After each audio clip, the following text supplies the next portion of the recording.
Hello दोस्तों, नमस्कार। I hope सब अच्छे होंगे और आप सबकी तैयारी अच्छे से चल रही होगी। दोस्तों, आज हम बात करेंगे आरपीएफ कांस्टेबल और एसआई के विषय में। दोस्तों, सबसे पहली बात आती है कि हम मॉक टेस्ट कहाँ से लगाएं, कैसे लगाएं, अभी मॉक टेस्ट लगाने चाहिए या फिर नहीं लगाने चाहिए। दोस्तों, अभी मॉक टेस्ट जो लगाने का तरीका वो हफ्ते में 2 मॉक टेस्ट लगाने का मैक्सिमम, 2 से ज़्यादा नहीं लगाने हैं, सबसे पहली बात। और मॉक टेस्ट लगाने का मतलब ये नहीं होता कि हमारी तैयारी सफिशेंट हो चुकी है। कोई मॉक टेस्ट ईजी आ गया तो आपका जो है स्कोर अप हो जाएगा, और कोई हार्ड आ गया तो आपका स्कोर लो हो जाएगा। तो ऐसा नहीं है दोस्तों अभी।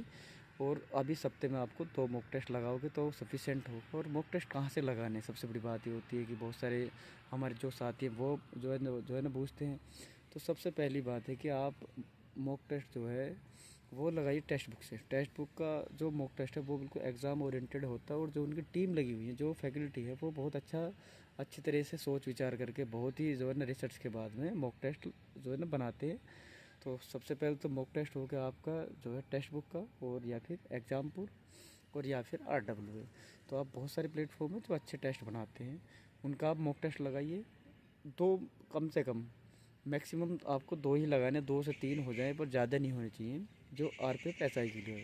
कांस्टेबल की अभी जब डेट आ जाएगी तब हम उसके लिए सोचेंगे। और मैक्सिमम अपना रिवीजन करना है। अभी आपके पास में लिमिटेड समय है।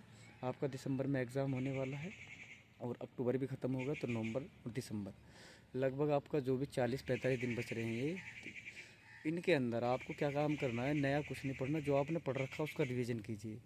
आप एक काम करिए, लगभग 10 दिन लगाए, 10 दिन में अपना मैथ का रिवीजन कीजिए, फिर 10 दिन में रीजनिंग का, और लगभग 10-15 दिन में आप अपने जीएस का, जो आपने नोट्स हैं या फिर कहीं से भी आप पढ़ रहे हैं, जिस भी बुक्स है, जो भी आपने नोटेड कर रखा है, उसको आप रिवाइज करिए।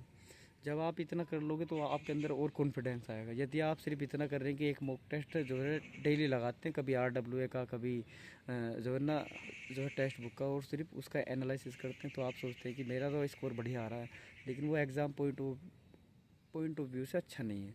यदि आपका स्कोर यहाँ अच्छा रहा तो डेफिनेटली ऐसा नहीं है कि आपका स्कोर वहाँ भी अच्छा आएगा एग्ज़ाम हॉल में। क्योंकि उसका कारण है, जितना आप पढ़ोगे लास्ट टाइम में वही आपके पास बहुत जल्दी रहेगा।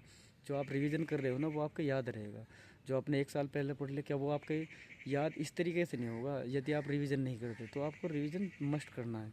और जैसे जैसे हम रिवीजन करते जाएंगे ना, बहुत जल्दी रिवीजन करेंगे। अपने जो भी आपने चार्ट पेपर पर लिख कर टांग रखे हैं, चाहे वो फॉर्मूलेज हैं या फिर कोई भी अपना की ऑफ वर्ड है, तो उस तरीके से हमें उनको रिवाइज जल्दी करना है। और फिर हम मॉक टेस्ट हम ऐसे लगाएंगे सप्ते में 1 या 2, जब तक हमारा एग्ज़ाम होगा। ऐसा नहीं है सिर्फ मॉक टेस्ट। बहुत से बच्चे क्या ऑनलाइन पढ़ते हैं और प्लस मॉक टेस्ट, तो ऐसे बिल्कुल भी नहीं करना है। मॉक टेस्ट 1 से 2 या 3 लगा लो, जो वीक में संडे को मैक्सिमम लगाने की कोशिश करो कि 1 तो लगाना ही है। उसके बाद में उसका एनालिसिस करो। जिस भी चैप्टर में आपको दिक्कत आ रही है उसको में आप दोबारा देखिए, यदि मैथ का कोई सवाल रह रहा है। और प्लस कितने कितने क्वेश्चन अटैम्प्ट होने चाहिए आपके, कि जब आप मॉक टेस्ट देने हैं तो भाई आपके लगभग 90 प्लस स्कोर होना चाहिए। क्यों, उसका कारण है, आप यदि मैथ में 35 नंबर का आएगा, यानी 35 क्वेश्चन है, तो आपके उसमें से 30 प्लस तो होने चाहिए। रीजनिंग में 35 के 35 होने चाहिए, 35 और 30 65। और जीएस में आपके भी लगभग जो है 35 प्लस होने चाहिए।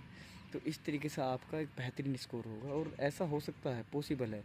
और आप अपनी करंट अफेयर जो है अभी से करना, स्पीडी की बुक लेकर आइए। स्पीडी बुक को डेली आपको टारगेट लगाए कि मुझे 3 पेज पढ़ने हैं। उसका पहले पूरी बुक को पढ़नी है, फिर उसके ऑब्जेक्टिव जो हैं उनको करना है। तो इस तरीके से हम एक अच्छी तैयारी कर रहे होंगे, और आपकी करंट अफेयर भी बहुत अच्छी ईजीली हो जाएगी।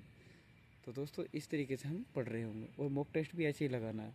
90 प्लस का आपका टारगेट होना चाहिए यदि आपको सिलेक्शन लेना है। तो 90 प्लस यदि आपके आते हैं तो आपका नंबर जो है श्योर है कि आपका सिलेक्शन के आप दावेदार। लेकिन वो तभी होगा यदि आप मॉक टेस्ट के चक्कर में है, ऑनलाइन के चक्कर में, तो भाई फिर कुछ नहीं हो सकता। आपको दोनों चीज़ का मिश्रण करना पड़ेगा। जो आपने नोटेड कर रखा है उसको रिवीजन करना, नया कुछ मत ना पढ़ो। अपने वही चैप्टर मैथ के 15 दिन में, लगभग 10 दिन में उसका रिवीजन, 10 दिन में रीजनिंग का, और लगभग 15 दिन में जीएस का। तो इस तरीके से आपका 1 महीने में रिवीजन हो जाएगा कंप्लीट। फिर आप मॉक टेस्ट लगाइए, प्लस साथ के साथ में जो चीज़ आपके लिए डिफ़िकल्ट है या फिर याद नहीं है, तो आप उनका एक बार जो फिर रिवीजन करिए बार बार। तो इस तरीके से हम बेस्ट तैयारी कर रहे होंगे। तो धन्यवाद। जय हिंद, जय भारत।